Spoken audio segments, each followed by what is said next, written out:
Praise the lord. ప్రభువైన యేసుక్రీస్తు నామములో మీ అందరికీ నా యొక్క వందనాలు. అందరూ బాగున్నారా?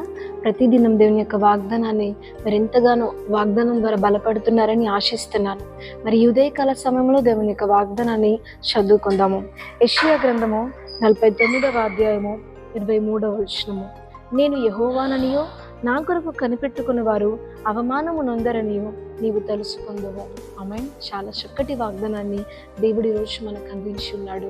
దేవుడు అంటున్నాడు ఏంటంటే, ఈరోజు నీ జీవితంలో అన్ని నీకు ప్రతికూల పరిస్థితులు ఎదురైనా కానీ ఒకరోజు నేను నిర్ణయించిన సమయం వచ్చినప్పుడు నువ్వు అనుకుంటావు ఏంటంటే, నువ్వు తెలుసుకుంటావు ఏంటంటే, నేను దేవుడననియో. ఇంకా ఆయన అంటున్నాడు ఏంటంటే, నా వైపు నా కోసం కనిపెట్టిన వారే కానీ నా వైపు చూసిన వారు ఎన్నడూ కూడా అవమానం ఉందరని నువ్వు తెలుసుకునే దినము ఒకరోజు రాబోతుంది అని దేవుడి రోజు మనకు వాగ్దానం చేస్తున్నాడండి. అవును, నీ కళ్ళ ముందు నీకు జరుగుతున్న ప్రతికూల పరిస్థితులను బట్టి మనం అనుకుంటాం ఏంటంటే, అసలు దేవుడు నా పట్ల ఉన్నాడా, నా సమస్తాన్ని చూస్తున్నాడా అని అనుకుంటాము. కానీ దేవుడు ప్రతిదానికి సమయము కలిగించి ఉన్నాడు కాబట్టి దేవుడి సమయము, దేవుడి నిర్ణయ సమయం మన జీవితంలో మనం చూసినప్పుడు అప్పుడు ఖచ్చితంగా దేవుని కోసం కనిపెట్టుకుని ఎవరైనా కానీ అవమానమునందరు, సిగ్గునందరు, ఆయన తట్టు చూచి ముఖములు ఎన్నడూ కూడా వికారమునందవి అని మనము తెలుసుకుంటాము. ప్రతిరోజు వాక్యం ద్వారా వినడమే కాకుండా, ప్రతిరోజు చదవడమే కాకుండా తెలుసుకునే దినము కూడా ఒకరోజు రాబోతుంది. కాబట్టి సహనముతో దేవుని కోసం కనిపెట్టండి. మీ ఓపికను చూసి దేవుడు ఆయన మంచితనం అంతయు మీదట కనపరిచే దినము ఒకరోజు దేవుడు అది మీ జీవితంలో కనపరచబోతున్నాడు.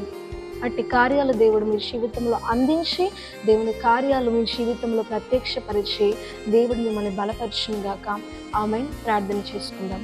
పరలోకమందున్న మా తండ్రి, నీకు మహిమ కలుగును గాక. చాలా చక్కటి వాగ్దానాన్ని ఈరోజు మాకు మీరు అందించారయ్యా. నీ కొరకు కనిపెట్టుకున్న వారు ఎవ్వరూ కూడా అవమానము నొందరని మేము తెలుసుకునే దినాలు రాబోతున్నాయని తండ్రి ఈరోజు మాకు మీరు వాగ్దానం చేశారు ప్రభువా. చాలా రోజులు అవుతుంది ప్రభు మీకోసం ఎంతోమంది కనిపెట్టుకుని ప్రభువా, వారి జీవితంలో మీరు కార్యాలు నిర్ణయ సమయంలో మీరు జరిగించండి. మహిమ ఘనత ప్రభావమును చెల్లించుకుంటూ ఓపికతో దావీదు వలె కనిపెట్టుకునే మనసుని దయచేయండి, సహనమును దయచేయండి. మహిమ ఘనత ప్రభావమును చెల్లించుకుంటూ ప్రభు యేసుక్రీస్తు నామములో అడిగి బతిలాడి వేడుకొంచున్నాం తండ్రి. ఆమేన్.